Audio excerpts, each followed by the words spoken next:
Prezadas alunas, prezados alunos, um ótimo dia para vocês e desejo que vocês tenham uma ótima aula. Dando prosseguimento aos conteúdos da disciplina de estratégia empresarial, hoje vamos falar das empresas como sistemas. Bom, por que isso é importante dentro do estudo de estratégia empresarial? Porque todas as empresas, independente do segmento, elas estão inseridas dentro de um ambiente empresarial, um ambiente cultural, um ambiente político, um ambiente social, tá? Porque, e principalmente nesse momento, né, que vivemos, os países são nacionais, só que a economia ela é globalizada. Vocês estão vendo aí, no caso da China, a maioria dos insumos de tudo que é consumido no mundo, a maioria da matéria-prima são fabricadas na China. Ou seja, por que é fabricado na China? Porque as empresas elas têm como objetivo maximizar o lucro e minimizar os custos. E a China consegue atender esse processo de minimizar os custos. Para vocês terem uma ideia, uma máscara de proteção aí são utilizadas aí na questão aí da Covid, o custo de produção médio dela aqui no Brasil é em torno de R$ 2. Se importar essas máscaras da China, se importa a um custo de 60 centavos. Então, esse é o ambiente. Então, as empresas têm que saber lidar de forma estratégica com os diferentes ambientes. É por isso que nesta aula nós vamos ver que para compreendermos o pensamento estratégico, precisamos entender as empresas, né, que as empresas são sistemas abertos. Por que sistemas abertos? Porque as empresas têm que estar prontas para poder dialogar e lidar com os diferentes sistemas que existem. Né? Então esse é o objetivo dessa aula. Não importa se a empresa ela é uma MEI, ela sofre influência do ambiente em que essa empresa está inserida. Ok? Pois bem, quando se fala que as empresas são sistemas abertos, nós estamos dizendo que são sistemas que apresentam relações de intercâmbio com o ambiente. Então, quando se fala ambiente, nós temos os ambientes de entrada, os ambientes de saída. Ambiente de entrada, alguns livros vão trazer que são input e saída output. Né? Então, na realidade, quando fala de entrada, é que as empresas elas vão se relacionar com, com as questões ligadas à matéria-prima. As empresas vão buscar matéria-prima junto aos seus fornecedores. Então, são recursos. As empresas elas estão preocupadas com a questão dos avanços tecnológicos, das novas tecnologias, né? E também para a tomada de decisões financeiras, para a tomada de decisões estratégicas, as empresas têm que estar abastecidas de informações, ela tem que buscar as informações que estão gerando no ambiente de mercado. As empresas elas têm que, na realidade, buscar aprimorar a sua força de mão de obra. Então, é preciso ver quais são as tendências de formações, né? Na realidade, qual o perfil dos profissionais que estão direcionados, que estão se apresentando no mercado, né? E os recursos financeiros disponíveis, né? Os processos de financiamento, as taxas de juros, tudo isso aqui são entradas, né? Ou seja, agora essas entradas se tornam um ambiente de negócio. E quando as empresas se relacionam com esses ambientes que nós chamamos de entrada, a empresa ela vai transformar todas essas informações, né, por meio de processos, ela vai transformar em produto. Isso, né? Essas empresas, ao transformar em produtos e serviços, né, elas vão se relacionar com seus clientes. Né? E as empresas também, né, ela tem o seu ambiente interno, ela vai procurar também buscar a satisfação dos seus funcionários para aumentar a produtividade. Então, quando a empresa ela consegue combinar a satisfação dos seus colaboradores, né, ofertar produtos e serviços de qualidade para dentro desse ambiente, os resultados são lucros. Agora, se a empresa não consegue lidar com essas informações e não saber processar, vai se transformar em prejuízos e perdas. Né? Então, por isso que as empresas têm que buscar mecanismos de como equilibrar essas relações ambientais de entrada e saída de informações. Então, para isso, essas empresas elas vão, na realidade, buscar utilizar ferramentas que facilitem, né, esse processo.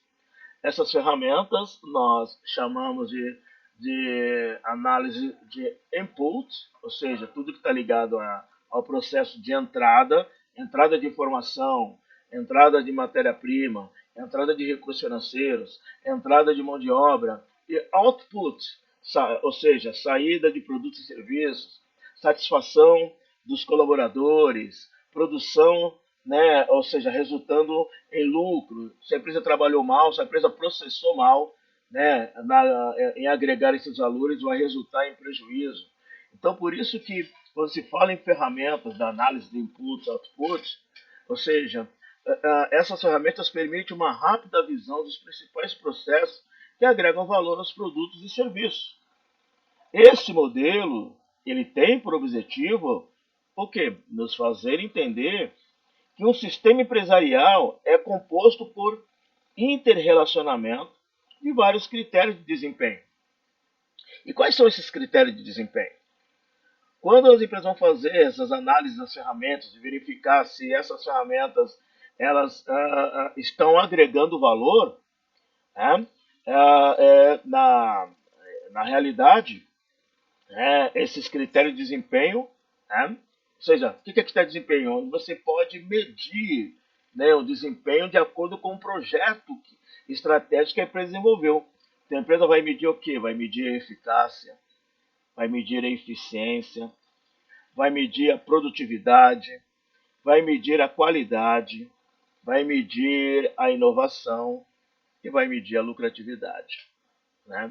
Então, na realidade, o que acontece? As empresas elas vão, nos seus relacionamentos com fornecedores e clientes, né, ela vai verificar o seguinte, né, qual o desempenho da mão de obra, como é que ela vai processar da melhor forma a mão de obra, como essa mão de obra vai possibilitar que essa empresa possa ofertar produtos e serviços, né, para os seus clientes e, ao mesmo tempo, como é que essa empresa vai, por meio dos seus gerentes, né, contribuir para uma agregação de valor. Né? Essas empresas, o que acontece? Né? Elas vão buscar junto aos fornecedores materiais, equipamentos, né? Vai contratar energia, vai saber lidar com as informações, e elas vão processar, né, esses aspectos de entrada, agregando valor para que ela possa o quê? Produzir produtos e serviços, produzir informação para os acionistas. O que é informação boa para os acionistas? Informações de desempenho, de lucro, de novos projetos.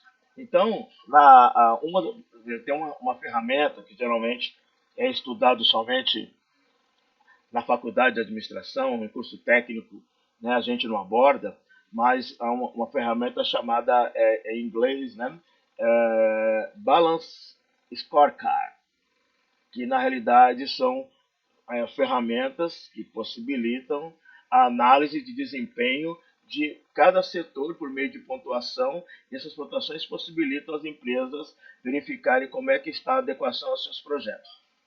Então, ou seja, para a empresa ela poder se compreender como uma empresa que precisa manter seus sistemas abertos para lidar com os diferentes ambientes, ela tem que saber usar a ferramenta adequada para poder o quê? Processar e agregar valor e gerar resultado para clientes, para gerentes, para os clientes internos e para os acionistas. Os clientes são seu público-alvo. É para quem os seus produtos se destinam. Né? Os gerentes aqueles que vão cuidar, basicamente, né, dos planejamentos táticos. Os clientes internos são os colaboradores da empresa. Os acionistas são aqueles que investiram na empresa. Então, o que acontece? Produtos, serviços e informações, tudo que a empresa busca, as ferramentas que a empresa busca, né, nas suas entradas, né, ela quer resultar em produtos, serviços e informação para esse grupos de clientes que tem, né, que é para quem se destinam todas as ações da empresa. Então, na realidade, né, já que estamos falando de ferramentas, né, as empresas elas sofrem influências externas de fatores que não podem ser previstos ou controlados. Então, uma ferramenta de gestão que possibilita lidar com esses fatores, né, é uma ferramenta muito conhecida que nós chamamos de análise das forças de Porter. Né? Então, exatamente o que vem a ser essa questão de força de Porter? Na realidade, o Porter ele é um professor, foi professor de economia em Harvard, e ele começou perdão, a fazer a seguinte reflexão. Né? Ele entendeu que a manutenção de uma vantagem competitiva está ligada à empresa saber lidar com as variáveis do ambiente de mercado. Né? Então, ou seja, a reflexão que se faz é que as empresas nesse ambiente ela está num estado de intensa competição no mercado. Então, na realidade, né, Porter ele vai e desenvolve, né, um conceito para as empresas poder lidar, né, com os ambientes de mercado para garantir, né, pelo menos três situações para a manutenção da empresa no mercado. Ou seja, a empresa precisa manter o retorno superior sobre os investimentos, ou seja, ela precisa manter essa vantagem para conseguir atrair investidores, ou se a empresa ela é uma empresa limitada, para que seus sócios continuem contentes. As empresas elas desejam ter um desempenho superior aos concorrentes. E as empresas pretendem ter total controle do ciclo do produto. Ou seja, quando busca matéria-prima, transforma a matéria-prima em produto acabado e coloca esse produto acabado, né, junto aos clientes e que esses clientes, bem analisados, paguem por esse serviço e esse valor retorna para a empresa, transformando em lucro. Então, as empresas elas buscam, né, dentro desse ambiente, garantir esses três aspectos. Então, para poder garantir esses três aspectos, as empresas elas têm que entender a competição de mercado, então elas têm que estar cientes que para a manutenção dessa vantagem competitiva, a empresa vai lidar com as variáveis conhecidas, né, analisando as chamadas 5 forças de Porter. Então, a primeira força é fazer a análise correta da ameaça de novos concorrentes. Então, a empresa tem que entender, né, como é que está o seu segmento. O segmento ele está em crescimento. Né? Na realidade, quais as possibilidades de concorrentes fortes entrar nesse segmento. Então, as empresas elas procuram criar mecanismos, né, de dificultar a entrada de novos concorrentes. Né?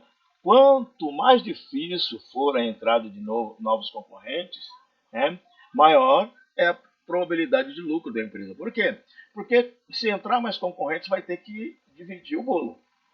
Então, a fatia do bolo que te cabe vai diminuir.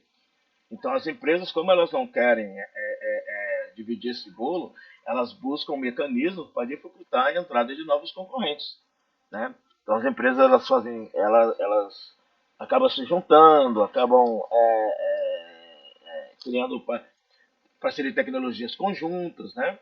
Então, tudo isso o Porter percebeu que dentro das análises, né, ambientais, né, ele percebeu que há esse movimento, né, das empresas se protegerem de novos concorrentes.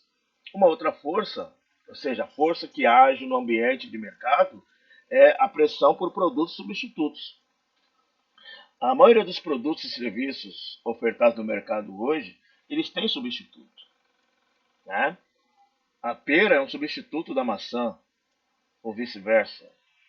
O requeijão é o substituto da margarina, o margarina é o substituto da manteiga propriamente dita.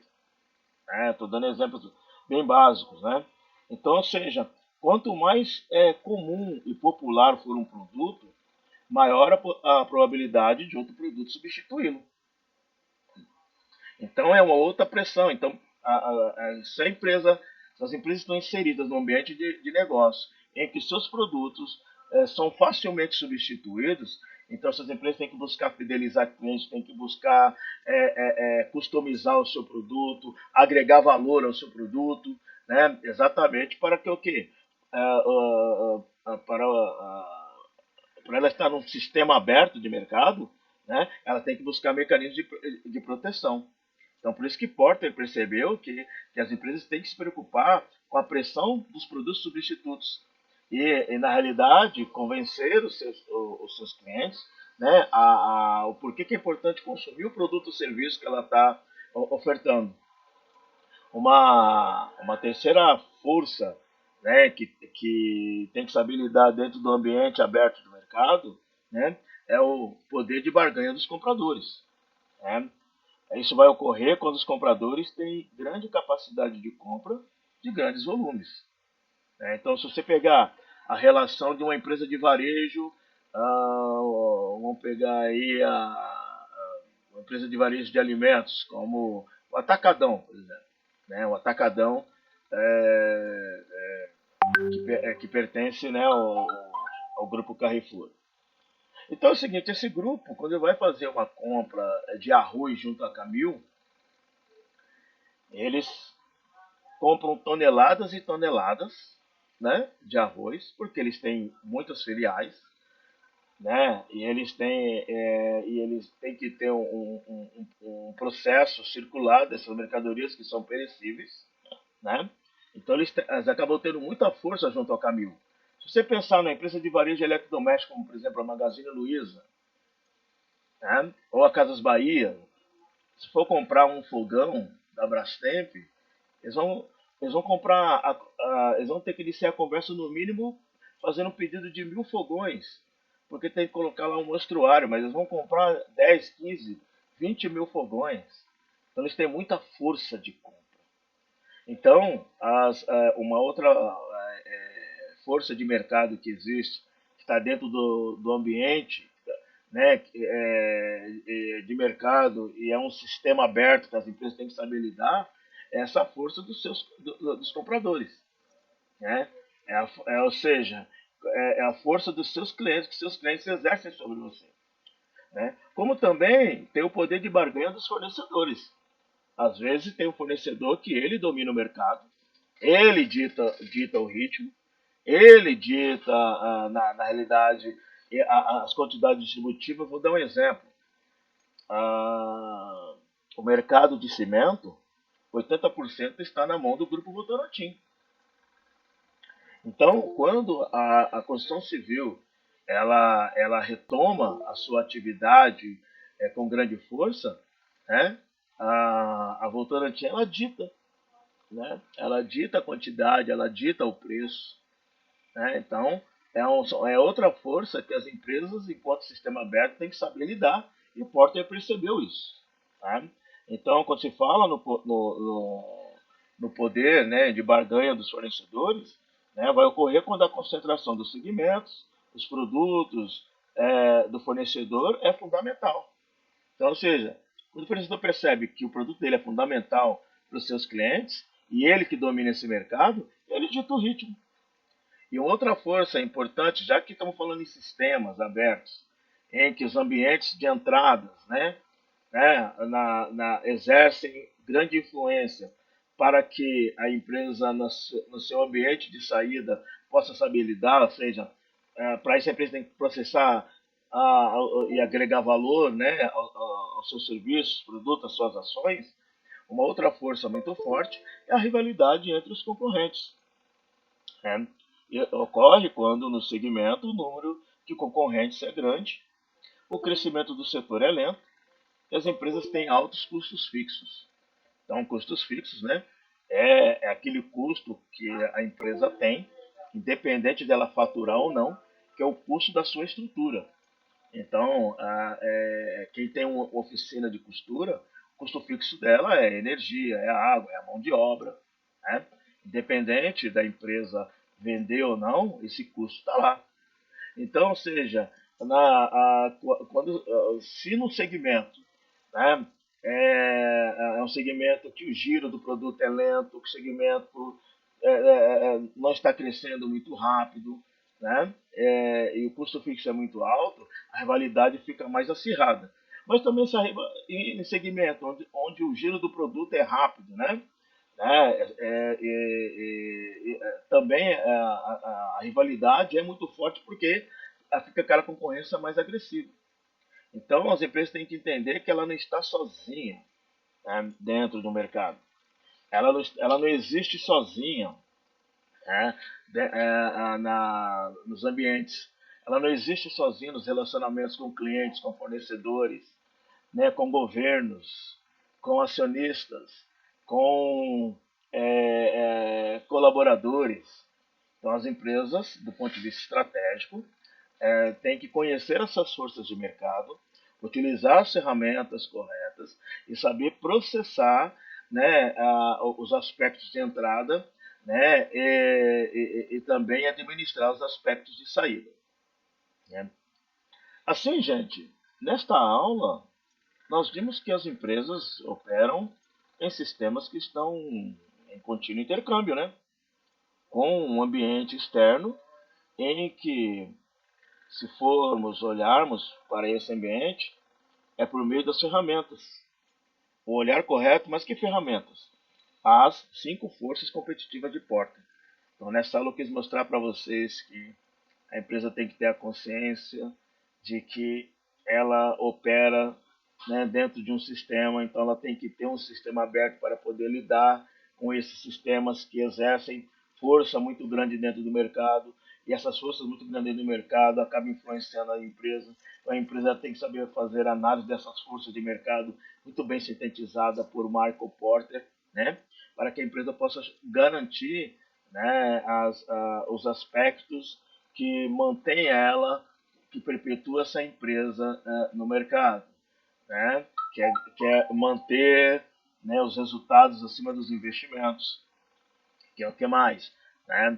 Na, é, na realidade, é, se manter em vantagem em relação, né, aos seus concorrentes, né? Manter satisfeitos, né, os seus colaboradores, né? Porque no final das contas as empresas elas querem maximizar seu lucro, mas para isso elas precisam, né, fazer uma boa gestão, né, dos seus processos de relações ambientais. Ok, gente? Então revejam essa aula, né, preste bastante atenção e até a próxima aula. Grande abraço a todos.